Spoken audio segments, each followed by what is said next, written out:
We're parents, teachers, and educators, and like you, we're passionate about restoring our culture for Christ.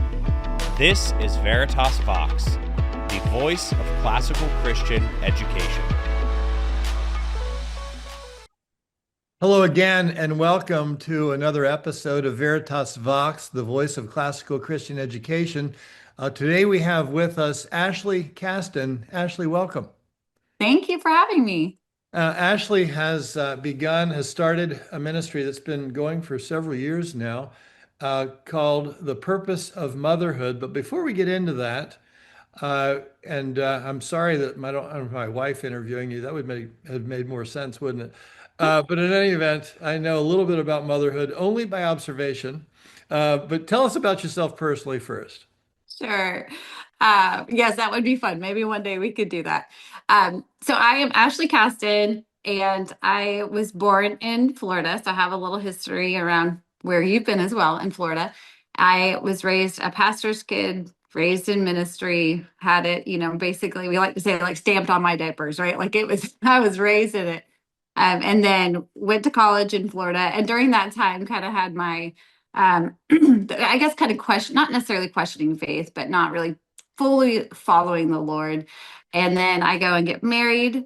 My husband and I met when we met at church, actually in high school, and then got married right when I was graduating college. And we found out really fast that the Lord is really important in your marriage and that prayer is really important in your marriage. And so that's really when I learned how to pray, was when we got married. And it became not just I should pray, but I have to pray. Like that was my survival mode, was praying. And I started to see the Lord do this tremendous work in our marriage. And so I developed this deep passion for prayer and helping other people learn how to pray. Well, then fast forward a couple years and now we have a baby and I have a whole new reason to pray. So that kind of shifted my view from praying, just for myself or for my marriage, to then prayer, like what does that look like for our family and for our mom? And now we have 5 beautiful girls. We have a house full of little women. We're like the real girls. 5 girls. Yes. Wow. My oldest is 14. My youngest is 2. So it kind of makes sense for me to have a ministry for moms, right? I know a little something about that. We're like the real life Little Women over here. And it's so funny because everyone talks to my husband and they're like, oh, you poor thing. Or what are you going to do when they're all teenage? They have all these comments. And he always responds. He's like, are you kidding me? I'm king of the house and I don't have to have the tough conversations. So he loves it. I would say it this way. There are pluses and minuses on both sides of what sex our kids are. It's so true. It's so true. Yeah. We have less broken bones, but more emotions. Yeah, that's well put. Yeah. We had our share of those broken bones with 4 boys. Yeah. Yeah. So that's kind of where I'm at now. And now I have somehow, by the grace of God, written 2 books. I have a podcast and ministry for moms. I run a homeschool co-op here. Homeschooled the girls.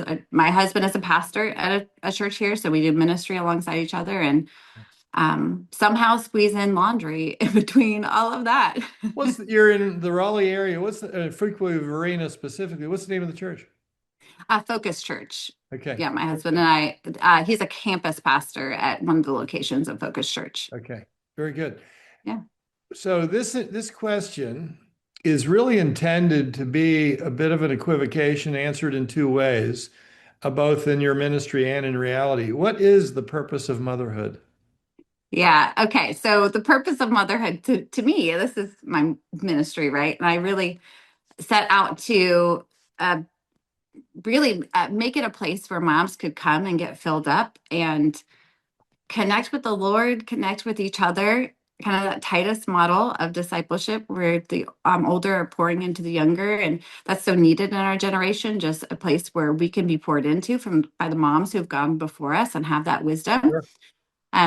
So I really wanted to just have a place where moms could come and get filled up, have resources for their own walk with the Lord and for their kids too, like to learn how to disciple their kids. And the Lord just dropped that name on my heart one day. And I thought, man, that's so profound. The purpose of motherhood, like what really is the purpose of motherhood, which that sent me on this deep dive to really just think about what is our job as moms.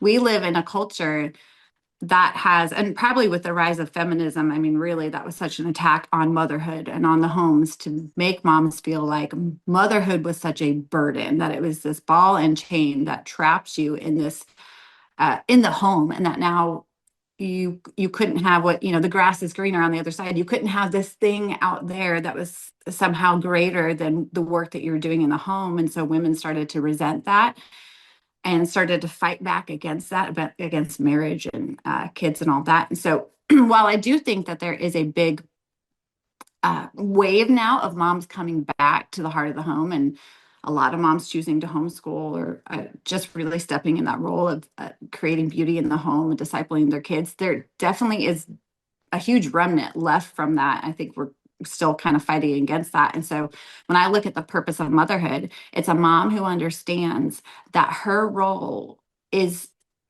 it's almost like you're doing mission work in your very home. You don't have to go overseas to do mission work. It's in our very home. It's the little hearts that are entrusted to us, that we're entrusted with, in order to raise them up in the ways of the Lord and to draw them closer to Jesus, so that they don't depart from it when they're older, so that they walk a life of faith. Yeah, on that point, one of the things I've been impressed with for decades, and it has been a sobering consideration, is the primary evangelistic field for human beings is parent to child. Mhm. Yeah. Yeah. What what do you you wrote this in something that I read. It may have just been anecdotal on your website, but it's the truth of what you're dealing with. What is it?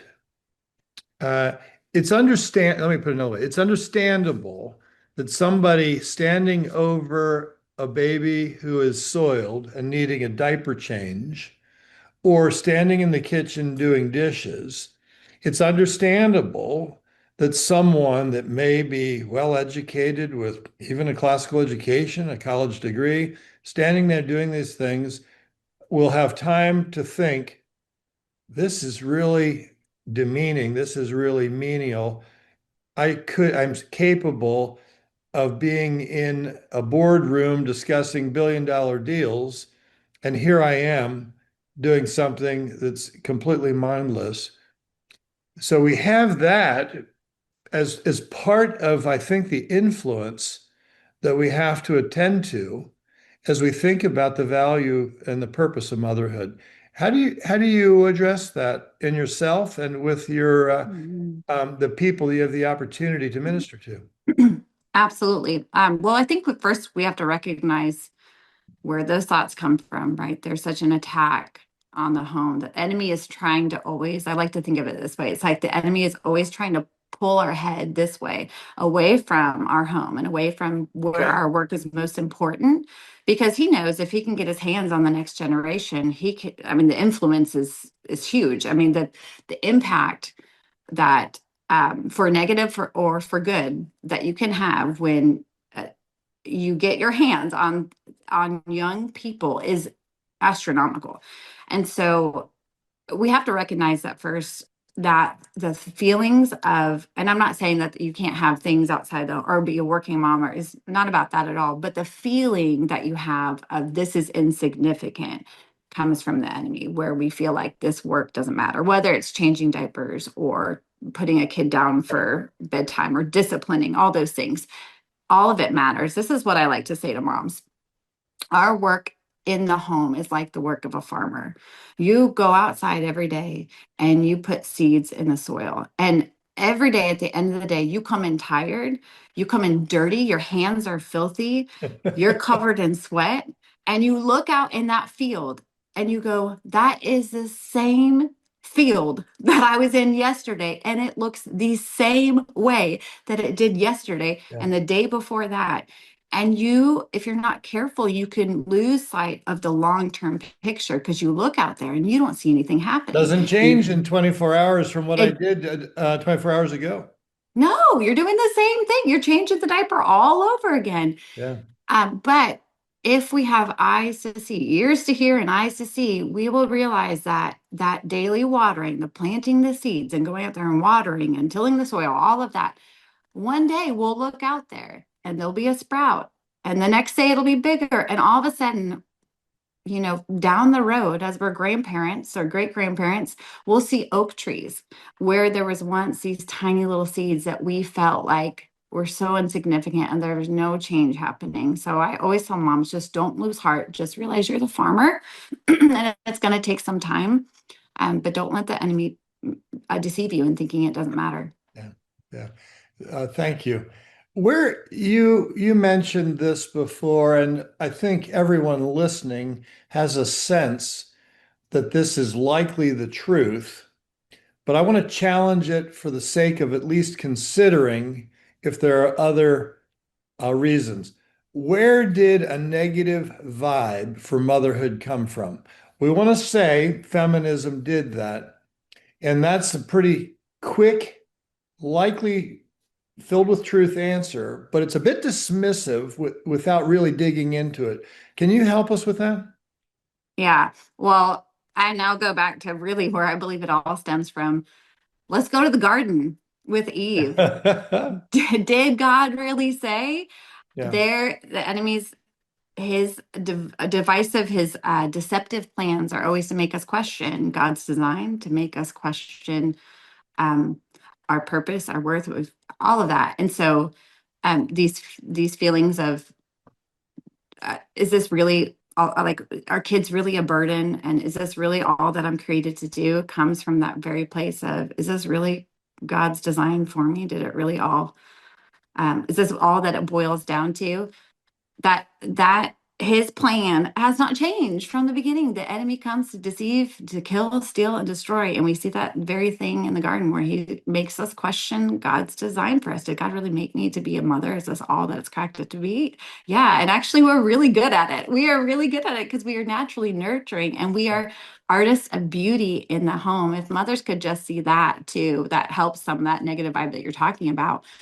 We have uh, we've bought into the lie that motherhood is just awful and it's hard and there's no fruit from it. But if we could see for a second that we are created to be these artists of beauty in our home, that the Lord's actually gifted us naturally, making the home a place that's enjoyable to be in, that we have tools and resources that God's given us, gifts God's given us that we can use in the home that will be a blessing to us, to our husbands, to our children, and to the community around us. That's when we start experiencing that joy and kind of shed that negativity. Yeah. What is it about going back to, you went back to the garden, and what we would probably agree on is that feminism brought that lie into the 20th century Mhm. and convinced many people, a lot of women, that motherhood was not enough. And a career was one of the things that was its replacement. And I'm not we're not getting into the topic of women in the workforce and those kinds of things. It's not an either or set of circumstances as far as Right, I'm concerned completely, but right. it does need to be considered. What is it about, uh, though, having a career that becomes contrasted with being, God forbid, a stay-at-home mom, um, Mhm. that is frequently said in a pejorative way? Where did that come from in the 20th century, and why has it captured so many people? Mhm. Oh, I can speak specifically to why it captures us. I know this for a fact, and where exactly it came from, I'm not totally sure, but I do know that why it's so attractive to us is because when a mom goes to a workplace, when you go into a corporate job, here's what you'll get. You'll get um, kind of goals, and you'll have things that you would like to achieve. You'll have goals set out to achieve, and you'll have praise and affirmation. When a mom is in the home, You don't have any. You have goals that you set for yourself maybe, but there's no one saying, you know what? You potty trained your toddler. You get an award. In fact, you're going to get a raise. There's none of that. So all of a sudden, all of that is stripped away, especially if you're coming from the corporate world, which a lot of moms do. They're working women, then they have children and they want to be at home with them. And in our mind, we think, well, gosh, this is such a beautiful thing to be at home with their kids. And then we do it and we're like, wait a second, no one's patting me on the back. I'm not getting a raise. I'm not even getting paid for this. But there's certainly a complaint department here because I hear it every day. The kids complaining or whatever. There are high standards, and the hours, the demands of this job are huge, but the reward is usually very little. And a lot of us do have husbands that will praise us and tell us we're doing a good job, but it's not the same as in a workplace where you're able to measure these things and have accolades or things to show for it, where you're like, well, look at the promotion I got, look at the raise I got.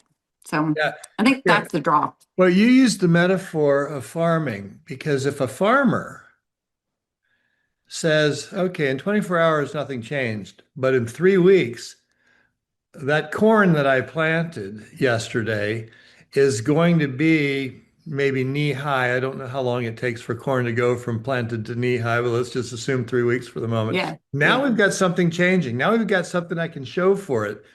And when it comes to children, that time is years Right. to show for it. And I think, is there any connection to the disdaining of motherhood and the convenience, have to have it now mindset, the drive-through mentality, and not the, at least certainly in America, an inability to be, or a resistance to investing today for something that may not be realized for a few years?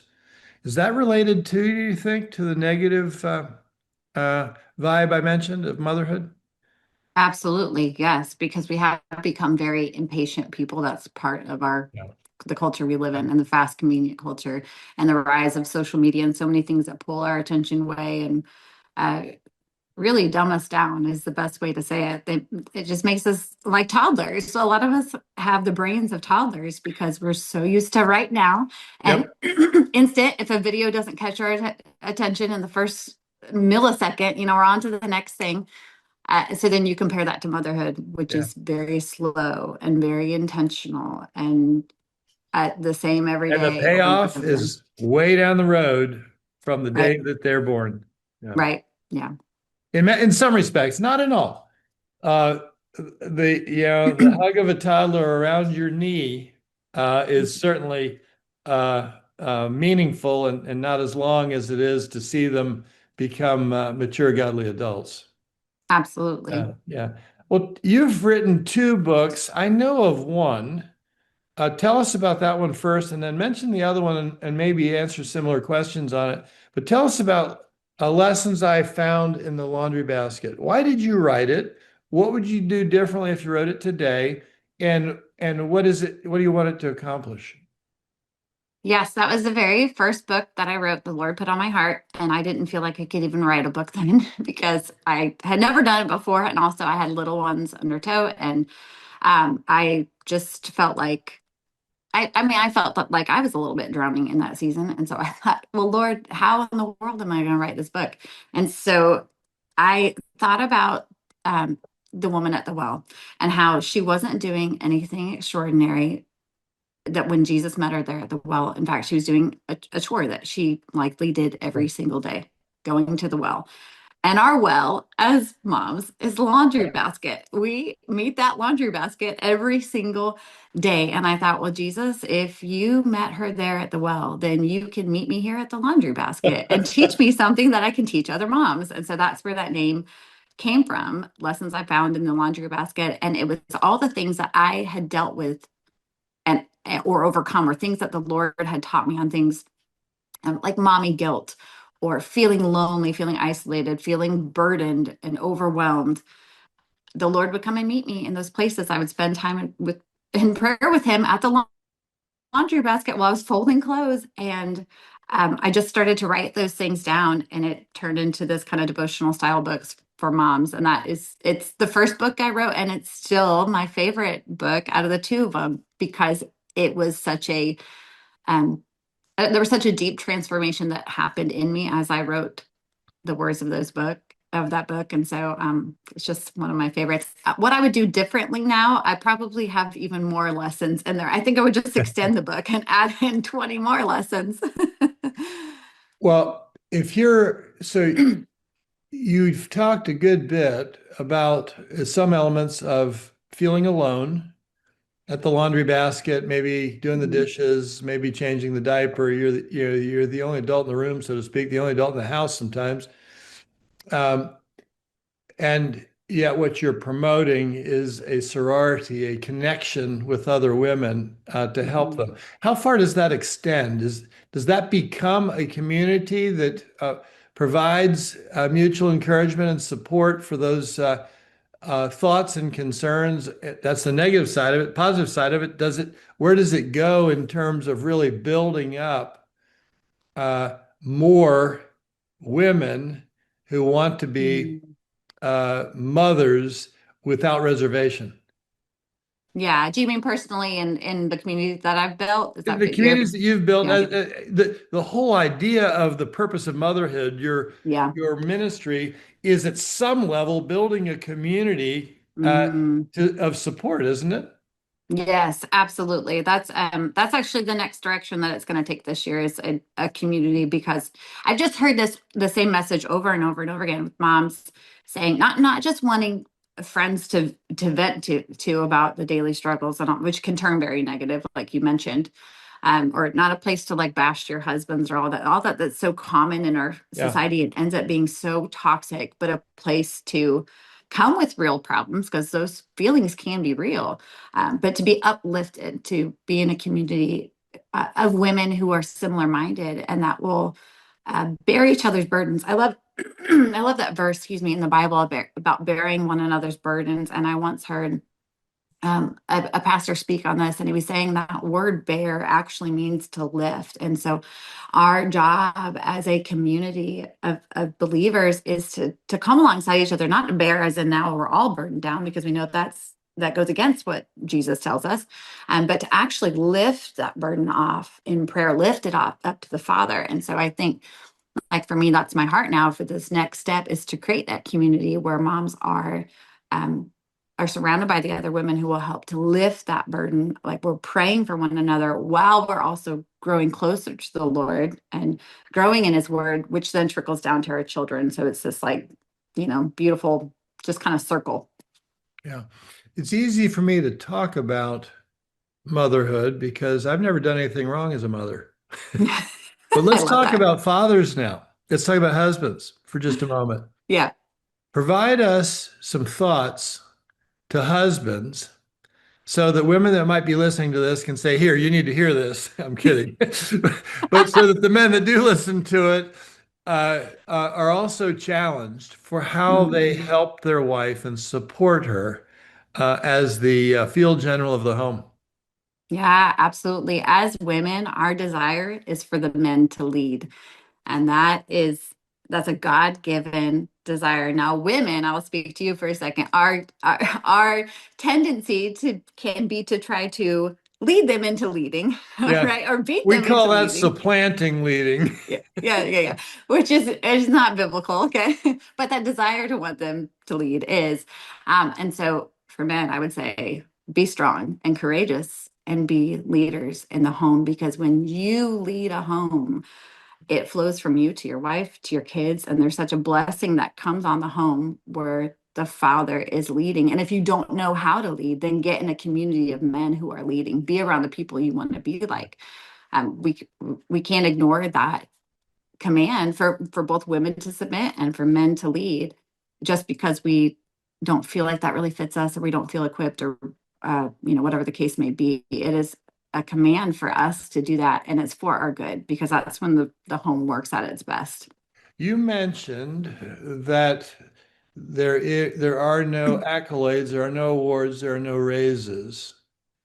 But talk to me about what the dynamic or the equivalent might be for a husband and father to provide those kinds of things to his wife, the mother of his children. Hmm. What would they So be? that she feels seen and heard. Well, I would say know her love language. My husband and I are Okay. big with we All love right. to do premarital counseling with couples, and that's one of the things we always tell them is find out love languages because um, What moves your spouse? Right. yes, yes, because if she's not words and you give her words, that may not do anything for her. But acknowledging the work that she does, and that might look like if she's acts of service, it might look like you coming home from work, and instead of just sitting on the couch, even though that's what you want to do because you worked all day long, doing the dishes, or just taking the toddler for a walk because she's had it and she needs the kids out of the house for a minute, something like that. But you'll never know unless you ask. And so having that honest conversation and just saying like, hey, how can I support you um, in what you're doing in the home, or saying, I value what you're doing in the home. It's very important. My husband for a very long time didn't see the value of me being in the home because he didn't have a mom that stayed at home. She's a wonderful mom, so nothing, but she always had a corporate job and they went to public school. So when I first brought up the idea of being a stay-at-home mom, he was kind of like, what does that even mean? Like, why would you stay at home? That doesn't make sense. And now he's the biggest proponent. He's right behind me going, oh yeah, you stay at home and homeschool the kids. He's right there. So he champions for me in that. And one thing that I really appreciate about my husband, I know personally what makes me feel appreciated is just him using his words to say, uh, I'm really proud of you. What you're doing is really great. And I appreciate you sacrificing to be, although I don't feel like it's a sacrifice at all, but the way he wears it, I appreciate you sacrificing to be at home and everything that you pour into the girls. So something even as simple like that as that can really make a difference. That's great. Well, one last question, actually, maybe category. It may spawn some corollary questions. But as you look back, maybe 50 or 40 or even 30 years from now, on your initiatives with the purpose of motherhood, what does success look like? What do you hope today you'll be able to see and say, thank you, God, to Mm. in what you're doing? Uh, Kids who love Jesus. Our homeschool motto is heaven, not Harvard.